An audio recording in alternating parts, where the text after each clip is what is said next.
Hello everyone, this is Erik, the Asian movie enthusiast, and this is my review of City Hunter, a Hong Kong action comedy that stars Jackie Chan, and the film was made in 1993. It's based on a Japanese manga. Ryo, played by Jackie Chan, and Kaori, played by Joey Wong, are assigned to locate the runaway daughter of the CEO of a prominent Japanese newspaper. Kaori leaves in the middle of the search. She's unhappy with the way Ryo ignores her romantic feelings for him and flirts with other women. But Ryo actually finds this runaway girl very early on in the film at a skateboarding park, and a chase ensues, but she escapes and gets onto a luxury cruise liner. And then Jackie eventually gets on the cruise liner to retrieve her, and Joey Wong's character also goes on this cruise liner. So they're all on this cruise liner for much of the film, the vast majority of the film.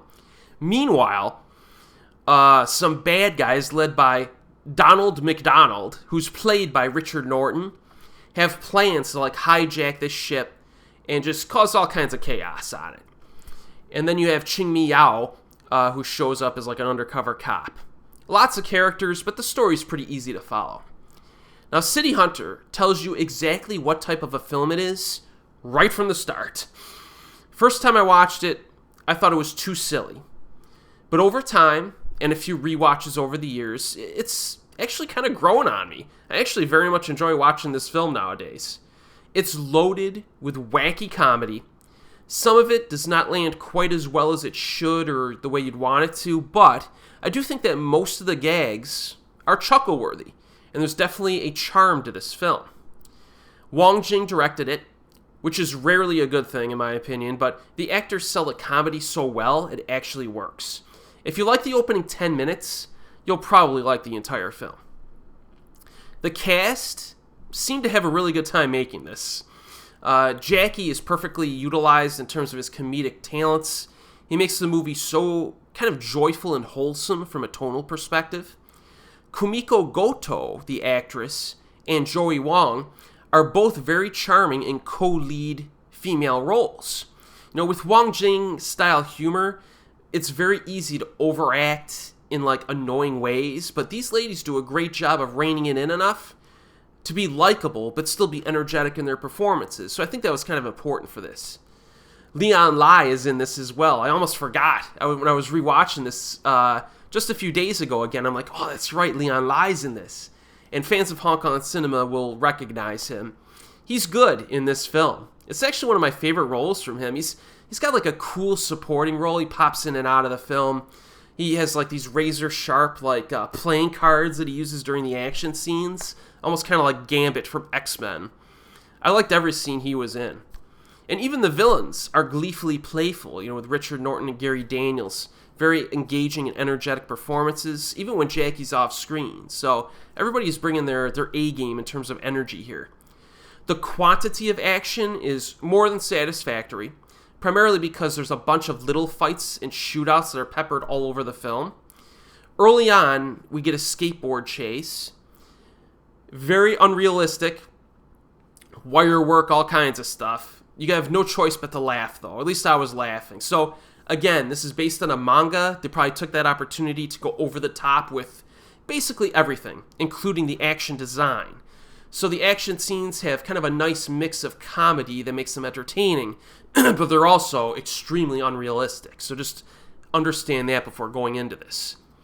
There's a confrontation shootout in a movie theater that was good. It has some homages to a martial arts film from back in the day. You get a fight with Jackie Chan and Gary Daniels in a bedroom, which is actually pretty good in terms of choreography. There's a surprisingly fun little chase scene on the boat deck outside that incorporates gymnastics. And it's a nice scene for Kumiko Goto to shine. I actually quite like that scene. And then obviously we have the obvious attempt to make this movie outrageous, so they go overboard. But they do get imaginative and creative. And some moments are very different, like the Jackie Chan Gary Daniels rematch, which homages the Street Fighter video games. And if you haven't seen it, you're in for a treat. It's completely insane, and the scene is what most people talk about when they reference this film, and it's easy to see why. And then we get a finale with Richard Norton and Jackie. So it incorporates some comedy quite well. So it's just a consistently engaging film. Pacing is very fast when you add the humor and the action together. Huge positive for a film like this. I do like the overall style and the use of color on the sets as well as the clothing. There's white suits that are showcased, which are quite striking. The layout of the cruise ship is neat. You get some huge rooms for the characters to fight in and stuff. A movie theater, etc. And the songs are actually kind of funny. You know, just like the taglines or the phrases that they blurt out, they'll just come from out of nowhere. You know what I mean? Like, and they time it pretty well for emphasis. Like, Jackie will get knocked down, and then he'll stand up smiling, and you'll hear City Hunter or something like that in the background. It's pretty funny. I liked it. One thing I will complain about, outside of maybe some of the misses on the humor side, is the dubbing. All right, Richard Norton and Gary Daniels were dubbed over in both the Cantonese and the English soundtracks or dubs.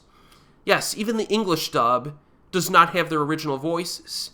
Now, I've seen Richard Norton in so many movies over the years. I know his voice. I'm used to it. When he talks, I need to hear his voice. Otherwise, it distracts the heck out of me.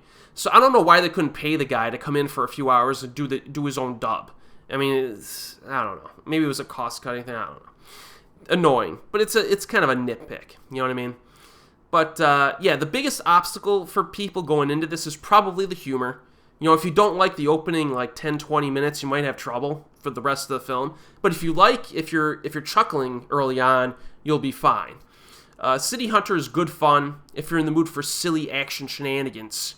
It's currently available streaming and on Blu-ray, and as always, I will see you next time.